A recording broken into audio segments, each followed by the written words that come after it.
क्या कर रहे हैं ये? आज नहीं छोड़ेंगे तुझे, हैं? तुम्हें कैसे भूल सकता हूँ?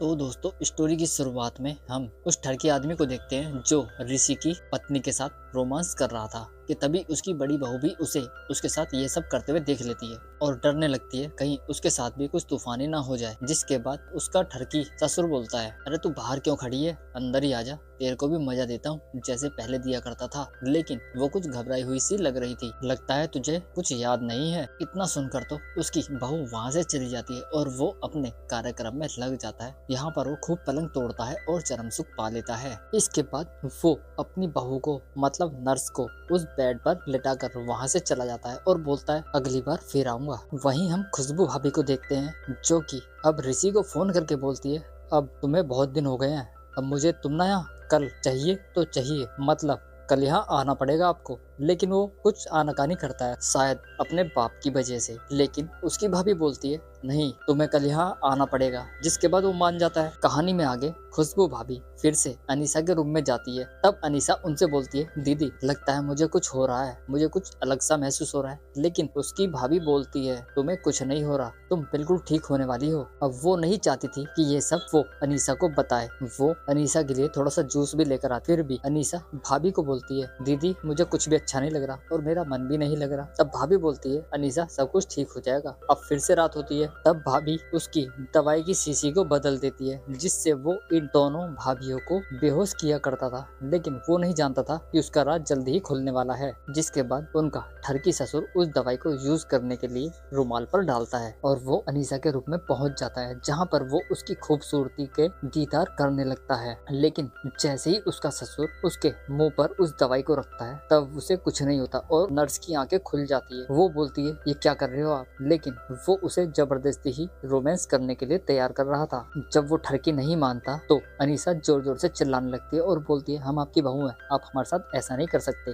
तब वो ठरकी बोलता है, अरे करता हूँ पता नहीं क्या क्या सकते हैं, और हाँ हमें मुंह बंद करना अच्छे से आता है। फिर क्या था, वो ठरकी जबरदस्ती ही अनीसा के साथ खूब पलंग तोड़ता है और चरम सुख पा लेता है। वो बेचारी करती भी क्या। अब कुछ देर बाद अनीसा अपनी खुशबू भाभी के पास जाती है। वो बोलती है, भाभी आपको तो सब कुछ पता था ना, फिर आपने मुझे क्यों नहीं बताया। तब भाभी बोलती है, मैं बताती भी कैसे, क्योंकि मैंने एक बार ये करने की कोशिश भी की थी, क्योंकि मैंने एक बार अपने पति को बताने की कोशिश की थी लेकिन उन्होंने बिल्कुल भी मेरे ऊपर विश्वास नहीं किया और उन्होंने मुझे ही उल्टा सुनाया। तो मैं कैसे जान सकती थी कि आप भी मेरी बात पर विश्वास करोगे। जिसके बाद मैंने अपने पति को उस लव बाइट को भी दिखाया जो कि उसके बाप ने दिया था, लेकिन वो नहीं माना और बोला जरूर तेरा पुराना कोई यार आया हुआ और तू इल्जाम मेरे बाप पर लगा रही है। आज तो तूने ये गलती कर दी, दोबारा की ना तो सोच लेना तेरा क्या हाल करूंगा मैं।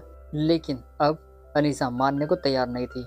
तब उसकी भाभी बोलती है, अनीसा तुम कुछ गलती मत करना क्योंकि ये बहुत पावरफुल आदमी है और हम इसका कुछ भी नहीं बिगाड़ पाएंगे। लेकिन अनीसा बोलती है, मैं पूरे गांव में ढिंडोरा पीट दूंगी, इसने हम दोनों के साथ ऐसा किया है, मैं इसे कहीं भी मुंह दिखाने लायक नहीं छोड़ूंगी। जिसके बाद अनीसा अपने पति ऋषि को भी ये सब बातें बताती हैं, लेकिन वो भी यही बोलता है कि वो ऐसा नहीं कर सकते, अपनी जवान को लगाम दो बस।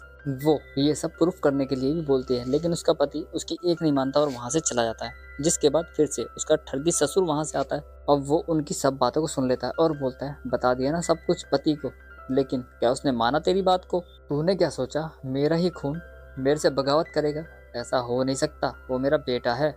अब रात में वो ठरकी फिर से अनीसा के रूम में घुस जाता है और उसके साथ जबरदस्ती रोमांस करने की कोशिश करने लगता है।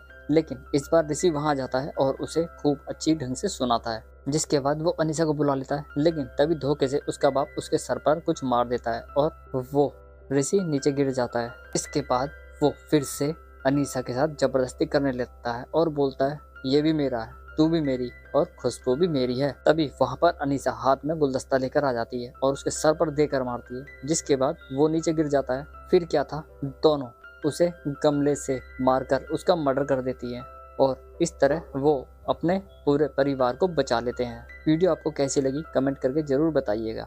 हमारे चैनल को सब्सक्राइब भी कर दीजिएगा। मिलते हैं नेक्स्ट वीडियो में, तब तक के लिए धन्यवाद।